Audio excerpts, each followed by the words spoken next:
Bismillahirrahmanirrahim. Assalamualaikum warahmatullahi wabarakatuh. Innal hamdalillah nahmaduhu wa nasta'inuhu wa nastaghfiruh wa na'udzu billahi min shururi anfusina wa min sayyiati a'malina. May yahdihillahu fala mudilla lahu wa may yudlilhu fala hadiya lahu. Asyhadu an la ilaha illallah wahdahu la syarika lah wa asyhadu anna Muhammadan abduhu wa rasuluh. Rabbi shrah li sadri wa yassir li amri wahlul 'uqdatam min lisani yafqahu qawli.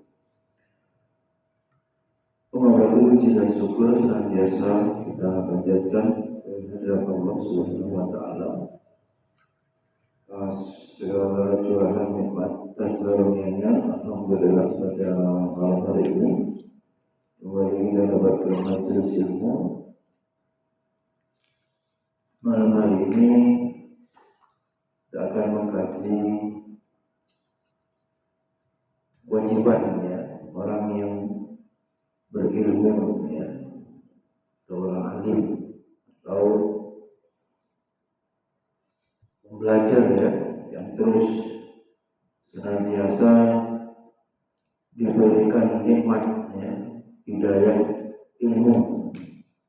Itu saja kewajibannya, supaya perjalanan hidup kita ini selalu diridhai Allah, selalu dalam bimbingan agama kita, ya, syariat Islam.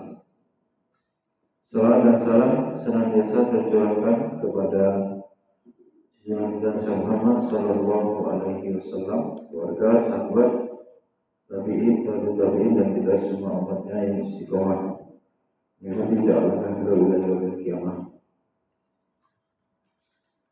Hadirin Allah, setelah berdoa, ya, memohon ilmu, dan itu adalah kasih sayang, ya, Allah yang tertinggi, mulai dari iradah, ya, rasa ingin tahu yang ada di hati kita,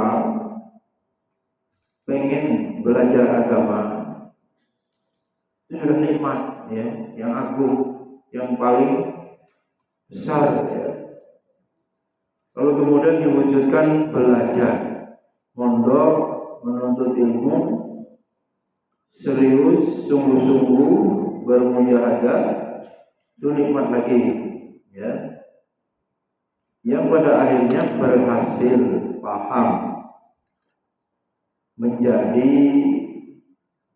pengetahuan yang menyatu dengan pribadi, ya, menguatkan iman, tambah lagi dimampukan mengamalkan, ya, luar biasa itu. Seorang yang memahami dengan penuh kecermatan nikmat-nikmat tadi yang diuraikan, itulah nikmat yang tertinggi, ya, hidayah Islam, hidayah taufik, ya, diucapkan di dalam hati kita sebagai pemberian Allah yang termahal, ya, hidayah itu. Bahkan tak ternilai dengan apa? Materi. Apalagi sampai pada makom mendakwahkan. Tuh. Ya, ya, bahwa pemahaman, ya, yang lengkap, pengetahuan yang mendalam, amal yang sahih, ya, amal-amal yang dilakukan setelah memperoleh ilmu itu, plus mau mendakwahkan, mau menyebarkan, mengajarkan ilmunya, ya. Nasrul ilmi, nasruddin. Bagaimana kita menjadi mafatihul khair, pembuka kebaikan. Kita menjadi wasilah manusia atau orang lain paham atau sampainya hidayah kepada orang itu. Ya. Maka malam hari ini yang ditegaskan kembali ada tanggung jawab. Tanggung jawab orang yang alim. Siapa itu? Ahli ilmu. Yang pertama, seorang alim atau pembelajar, ya, alim, ya karena ilmu gak ada tamatnya, ya. Sudah punya ilmu umpamanya 70, sambil dia berdakwah, sambil dia terus belajar, dia berdakwah. Jadi seorang alim wal muta'allim bertanggung jawab pertama dalam memelihara dan menjaga ilmu. Orang alim wal muta'allim bertanggung jawab dalam memelihara dan menjaga ilmu. Bagaimana itu? Sebab ilmu itu bisa hilang kalau tidak dijaga. Mas'ulun an siyanatihi wa hifdhihi hatta yabqa. Orang alim bertanggung jawab menjaga, memelihara ilmu supaya tidak hilang, supaya kekal ilmu itu, bako, supaya terus. Berarti apa? Cara menjaganya diajarkan kembali, diturunkan, ya, dari gurunya dulu. Dia ambil sanad ilmu itu, kemudian dia amalkan dan dia sampaikan kembali kepada umat atau kepada murid-muridnya. Kepada siapa?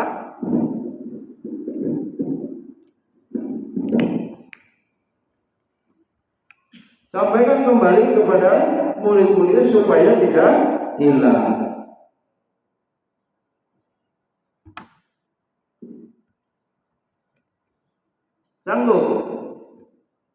Sanggup tidak sanggup, mau tidak mau, itulah tanggung jawab. Ya, setelah bermohon, Allahumma inni as'aluka huda, Rabbi zidni ilma, ya kan? Dalam setiap mau belajar, untuk semuanya berkewajiban menjaga ilmu. Pertama itu, ya. Yang kedua, wa mas'ulun an ta'miqihi wa tahqiqihi hatta yarqa. Yang kedua, seorang yang alim sekaligus wal muta'allim tadi bertanggung jawab dalam hal memperdalam, ta'miqihi, mendalami ilmu terus, menggali terus, wa tahqiqihi hatta yarqa, meneliti sampai pada tingkatan hakikat kebenaran itu dia capai. Kenapa demikian? Agar kian meningkat kualitas atau nilainya itu semakin bertambah.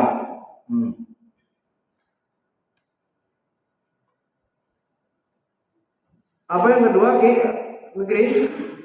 Terus meneliti, ya, menggali, didalami terus. Berat ini, berat. Maka pada makom muhibbin, ya, orang yang mencintai baru bisa terwujud. Apa? Orang yang mencintai ilmu baru bisa terwujud. Kalau orang cuma mondok terpaksa, mustahil. Kulit-kulit saja belum tentu, apalagi sampai pada ilmunya dan hakikat kebenaran itu. Ya, kulitnya saja belum tentu. Maka orang yang alim itu mencintai ilmu, muhibbin ilmu. Lah kalau dia cinta mendalami itu ya sama dengan berjumpa dengan kekasih. Kita paham, orang yang jatuh cinta atau memiliki kekasih, dia akan bahagia atau senang bila mana bisa bersama dengan kekasihnya. Lah antum muhibbin ilmu, pecinta ilmu, ya senangnya bahagianya kalau menelaah ilmu, kalau mendalami ilmu. Jadi orang yang alim hari-harinya itu berbahagia dia, ya, mencukupkan rasa senang, healing kecintaan dia kepada ilmu. Ya, antum cek apakah sudah ada rasa cinta. Jadi kalau berhenti atau libur sedih, berarti ilmu sedang terhenti, ya kan? Hubungan dengan ilmu, perjumpaan dengan ilmu terhenti, ya kan?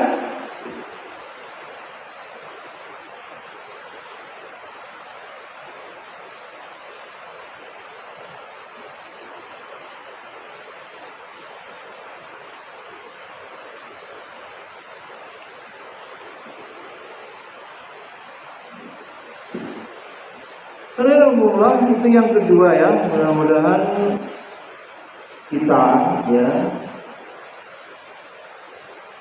senangnya itu loh ilmu. Kita bahagianya itu dengan ilmu.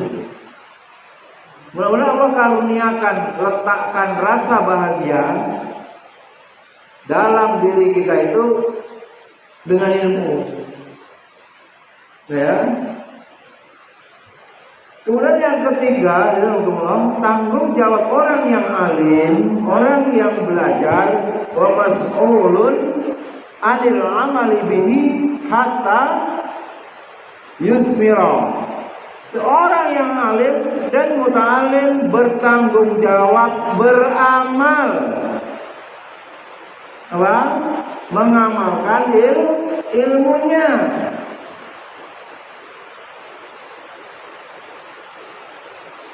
Ada mahfudzatnya gimana ya Bapak?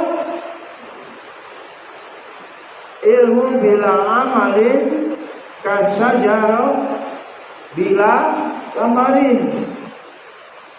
Orang yang alim mengamalkan ilmunya itu sama dengan petani yang berhasil menanam buah dan panen. Umpama rasanya nikmat, manis. Buah apa ini? Lengkeng sama buah yang ada. Sebagai contoh, kalau dia tidak panen, ya untuk apa? Atau percuma dia lelah menanam.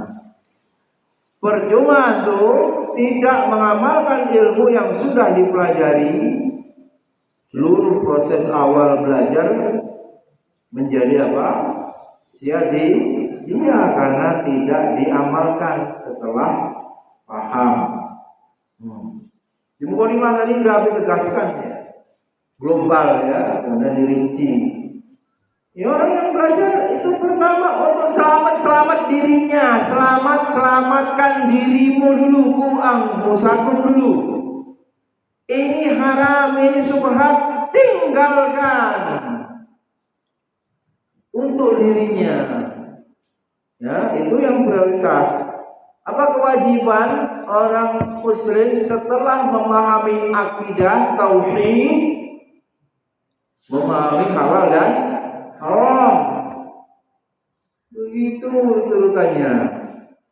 Lalu kemudian memahami mana yang sunnah, mana yang bukan sunnah. Maka hidupnya dipandu dengan ilmu. Bukan hidup sekedar hidup. Bahwa hidup kita ini diridhai Allah bila kita menjalankan syariatnya sesuai peruntukannya. Antum tahu nih HP untuk apa? Ini banyak gunanya ya. Secara umum untuk komunikasi, ya kan? Smartphone bisa akses internet. Lah kok HP ini untuk melempar ini apa? Melempar hewan apa? Tikus apa? Mubazir, hancur HP ini, tikus belum tentu kena atau enggak mati. Kan bodoh, kan begitu ya? Antum hamba Allah, diciptakan Allah, lengkap akal sehat, kolbu, ini kemudian disuruh menjalankan syariat sesuai peruntukannya, sesuai Allah yang mau. Yang Allah mau itu apa? Terhadap diri kita. Berat itu. Begitu banyak jenis pekerjaan mengandung resiko riba. Walaupun uangnya banyak, tinggalin. Karena lebih mengutamakan iman, ridho kepada Allah. Ya. Siapa yang meninggalkan sesuatu karena Allah, Allah akan menggantinya lebih baik dari yang telah ditinggalkan. Imannya berbicara. Jelas ya? Seberapapun yang sudah dipahami, ilmu itu yang sudah dimampui diamalkan. Kemudian yang keempat, kewajiban orang yang alim wa mas'ulun an ta'limihi liman yadlubuhu hatta yaskuwa. Seorang alim dan muta'alim bertanggung jawab mengajarkannya pada penuntut ilmu. Berdakwah aktif ya, agar ilmu itu menjadi bersih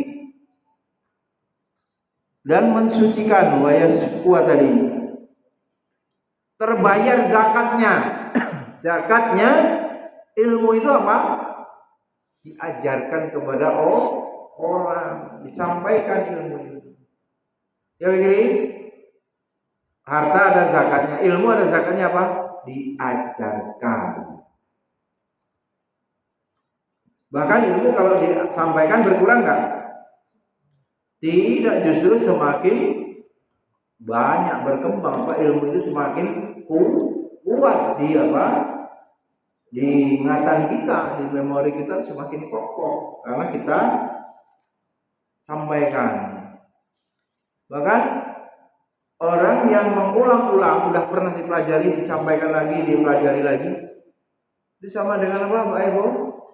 Tasbih ya, mengulang-ulang ilmu. Sama dengan berzikir, bertasbih. Ada ruginya? Enggak ada. Ini udah pernah dipelajari, nggak dapat pahala? Enggak, tetap pahalanya tetap diperoleh. Ya, jadi bersih, ya, menjadi suci, ya, suci dengan cara diajarkan. Mas'ulun an ta'limihi liman yadlubuhu hatta yasku. Yang kelima, kewajiban orang alim adalah bertanggung jawab menyebarkan dan mensiarkan agar manfaat ilmu itu semakin luas. Jadi ekspansinya ya Bowo, ya. Ayah Bowo ke Jepang apa kemana berdakwah di kapal. Nah begitu. Jadi bukan hanya menunggu santri datang ke sekolah, tapi dia seperti Nabi ya, bertebaran hijrah berdakwah menyebarkan ilmu itu. Wa mas'ulun an basihi wa nasyrihi hatta ya umma naf'uhu. Orang yang alim ya harus bertanggung jawab menyebarkan, mensiarkan lebih luas lagi supaya ilmu itu ya manfaatnya dirasakan orang yang banyak atau semakin banyak orang yang memperoleh faedah manfaat dari ilmu itu. Kembali kami pertanyakan, benar kebahagiaan yang antum merasakan sebagai santri itu terletak pada keberhasilan dalam belajar? Benar, senang, muhibbin dari cinta ilmu itu. Kalau belum, pasti antum pembelajaran ya, kajian taklim ya, pelajaran di kelas itu antum jadi terbebani ya, berat atas dasar mungkin tidak berani melawan guru, tidak berani melawan orang tua. Cuma begitu kan rugi ya. Tetap harus dijalani sampai lulus, tetap harus mondok sampai selesai, tapi rugi ya. Hal yang tidak antum terima padahal dalam rukun iman gimana tadi? Wajib beriman. Bahkan ini puncak ya, ya. Ridho ya, mengimani qada dan qadar Allah. Jangan lupa khairihi, yang berikutnya nih yang berat, syarihi. Tapi sebetulnya karena antum worldview-nya salah, masa mondok itu keburukan? Kan bukan gitu ya. Tapi contoh kan paling berat menerima takdir Allah yang baik atau buruk. Tapi tidak pas lah, menuntut ilmu itu bukan keburukan, hanya saja hawa nafsunya tidak suka. Iya kan? Santri itu pengen ngebolang, pengen bebas, pengen lihat anak-anak yang tidak mondok itu enak pulang main HP.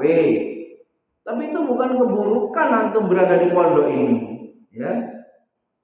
Anggap aja antum nggak bisa melawan orang tua, nggak bisa melawan peraturan.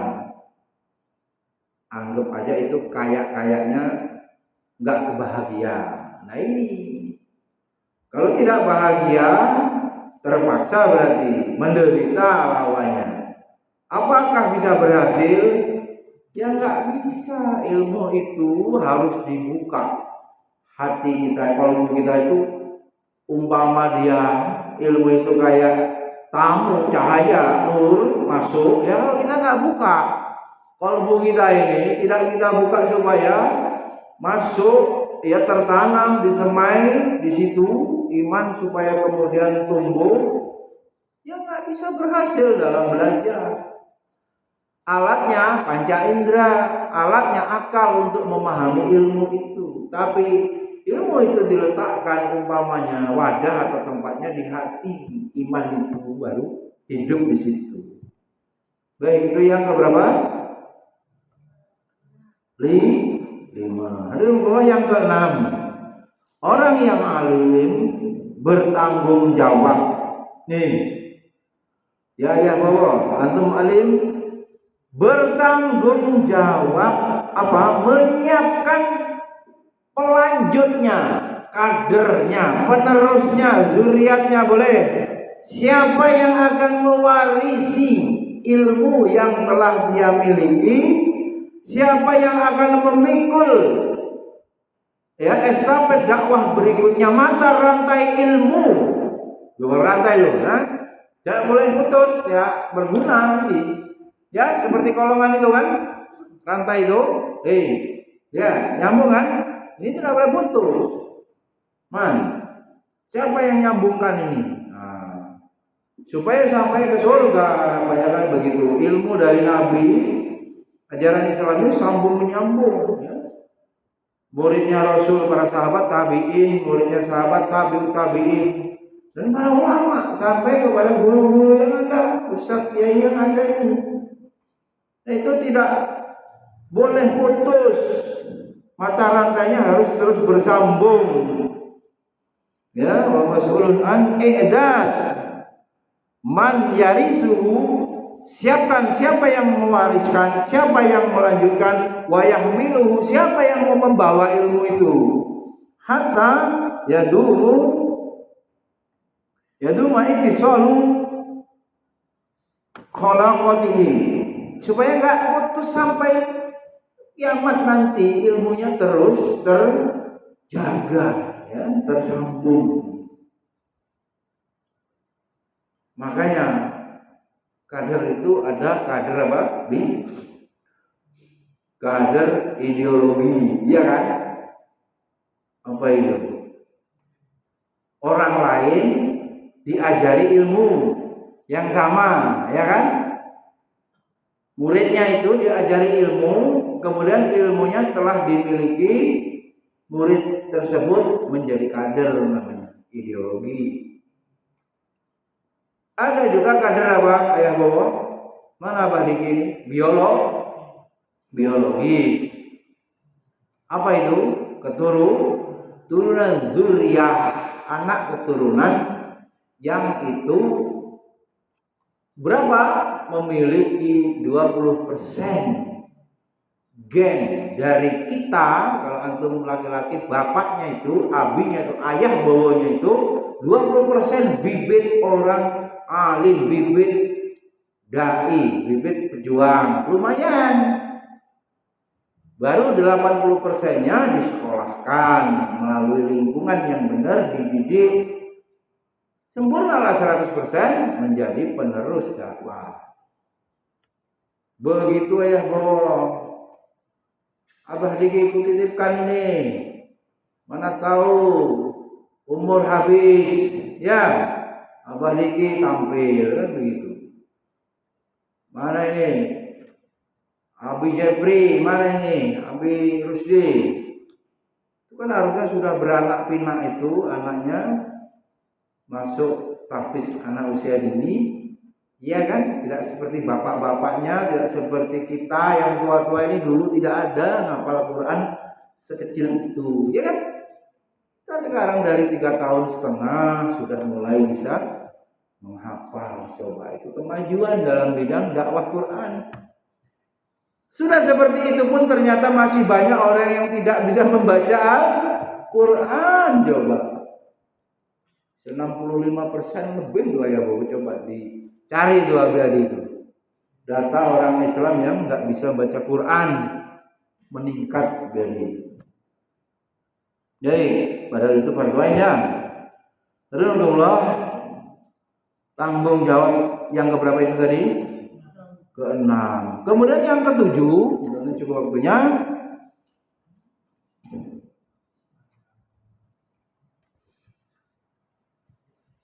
Dan sebelum itu semua, ya, wa qabla dzalika kullihi, ini mas'ulun an ikhlasihi fi ilmihi lillahi hatta yaqbalahu minhu. Ini terakhir sebelum 6 tadi itu. Nih, para penuntut ilmu yang kemudian digelari alim, tanggung jawab sebelum 6 tadi apa? Ikhlas. An ikhlasihi fi ilmihi, antum menghadirkan kebersihan hati, mempelajari agama ini bukan untuk memperoleh dunia. Apa niatnya? Mengharapkan apa? Atau ikhlas karena Allah semata, mengharapkan ridho Allah. Kalau Habib sudah jadi sufi, mungkin ijazahnya dibakar itu, takut ijazahnya ganggu. Ternyata kuliah sampai 7 tahun itu tandanya ijazah ini loh. Abigail itu yang pemakan harta KIP itu kan. Katanya udah selesai semester berapa itu? 9 apa 10. Coba para pemakan uang rakyat itu dapat beasiswa dari KIP itu tanggung jawab juga uang rakyat itu. Nah itu, apakah hatinya ya? Karena itu tergantung tuh. Kita tidak merasa paling suci, tapi silakan, hanya Dia dan Allah yang tahu apa tujuan kuliahnya. Begitu ya bohong. Nanti setelah lulus baru terbukti lembaga atau kuliahnya benar atau mondoknya benar setelah lulus. Bahkan lebih jauh lagi, kalau orang itu meninggal, apakah anak-anaknya jadi orang soleh, penerus sujud, penerus dakwah atau tidak? Itu bisa tergambar sampai sejauh itu. Buktinya seorang ayah bohong mondok serius, nanti menikah punya anak, besar anaknya, ayah bohong meninggal, anaknya jadi apa? Itu berpengaruh ternyata, menjadi pembukti. Pondok ini betul-betul yayasan yang menaungi untuk menegakkan agama. Nanti alumninya ada yang mau mengurusi agama, ada yang mau berdakwah negeri. Kalau pondok yang cuman dagang ilmu supaya kaya ya cuman mewah mungkin ayah bohong. Tapi nggak ada dari alumni yang mau berdakwah, nggak ada yang nasruti. Begitu ya. Coba ditata lagi tuh. Makanya lembaga itu tidak boleh meninggalkan kurikulum pensucian jiwa. Tazkiyatun nafs itu kerjaan yang tak berkesudahan menjaga hati itu. Berubah hati itu, bergeser niat itu, ya. Ujian menerpa, setannya menggoda, ya, musuh-musuh terus menyerang, bisa rontok gitu apa? Keikhlasan seorang pencari ilmu atau orang yang alim itu bisa futur, lalu apa? Ayo gugur, ya. Futur gugur, menurun semangatnya, tumbang berguguran di jalan dakwah, berhenti dakwahnya. Akhirnya apa? Dia mengenang, kan saya sudah pernah mengabdi 1 tahun, nggak mikirin bayaran, cuma mikirin uang sabun. Ya di kota bumi aja bawa kan, di pondok pesantren, aduh berat. Dia kan 1 tahun, kan sudah pernah berdakwah. Berdakwah ada selesainya? Tidak. Ya. Tidak ada selesainya. Ya. Terus menjadi apa? Kuntum khaira ummatin ukhrijat lin-nas ta'muruna bil ma'ruf wa tanhauna 'anil munkar wa tu'minuna billah. Wa man ahsanu qawlan mimman da'a ila Allah. Siapa orang yang paling baik dari omongan perkataan itu kecuali orang yang menyeru berdakwah kepada agama Allah ini. Alhamdulillah, ikhlas ini ada kiai yang menjelaskan, ya mungkin agak guyonan ya, memang biar ini apa tidak tegang. Ikhlas gimana? Seperti apa? Seperti berak, coba dicontohkannya begitu. Saya dengarkan, tidak ada orang yang buang hajat dilihat-lihat, ya kan? Dilupakan. Sudah. Tidak ada yang dicari warnanya apa, kurang gawe gitu. Nah di hati kita ini mencari ilmu, ya. Ya ilmu itu langsung Allah gitu. Pikiran kita itu ridho Allah gitu. Enggak kepengin dapat hadiah lomba, enggak kepengin apa deh? Nilai muka 90, berapa nilainya? 90. Enggak, biar aja itu. Posisi hati itu kemudian bagaimana Allah menilai saya. Begitu. Antum khawatir ya. Was-was Allah itu mengkategorikan saya seorang pelajar yang mukhlis. Ya kan? atau sebaliknya riya, atau sebaliknya lagi sum'ah, atau keterpaksaan saja tidak dari hati. Bayangkan hati yang bersih, ya, mencari ilmu, hatinya dibuka supaya nur ilmu masuk. Jadilah keimanan yatorik, setelah itu diamalkan, setelah itu didakwahkan. Antum apa kepikir nanti masa depan suram bagaimana nggak bisa bekerja?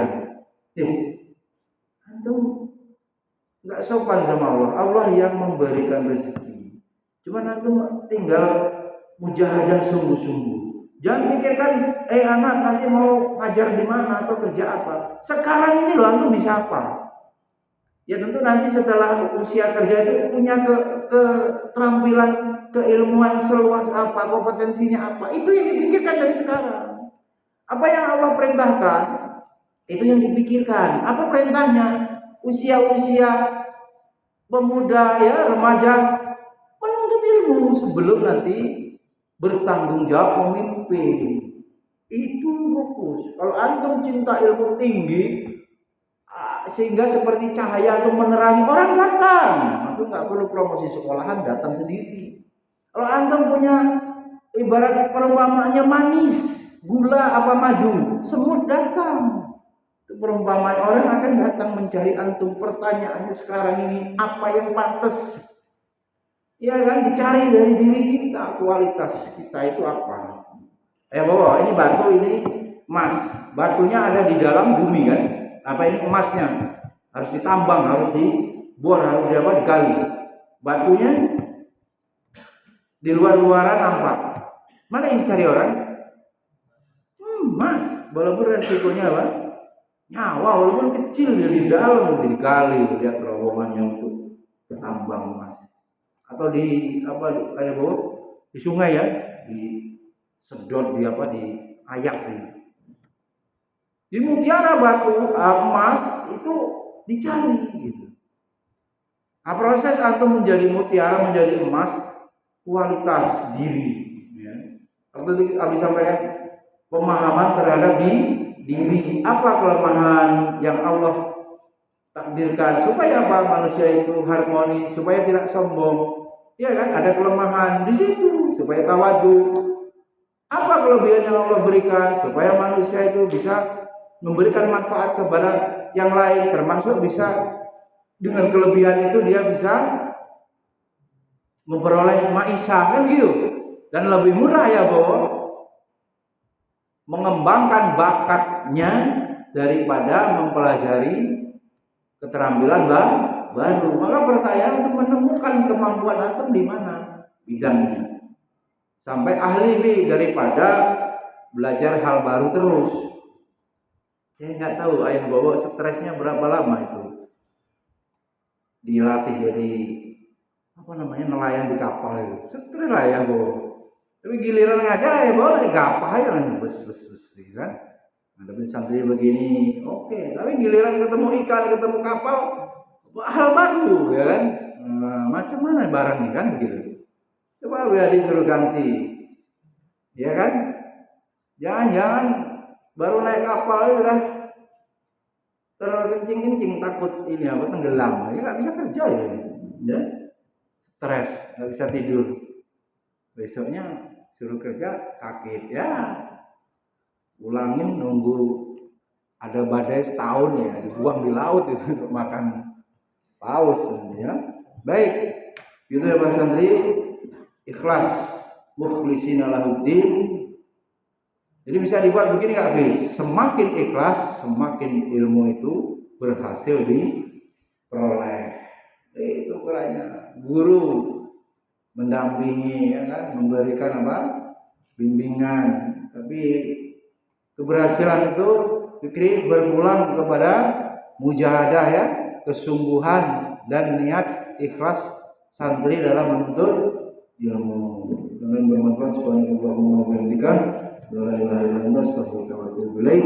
Assalamualaikum warahmatullahi wabarakatuh. Berapa azannya? 35 ya.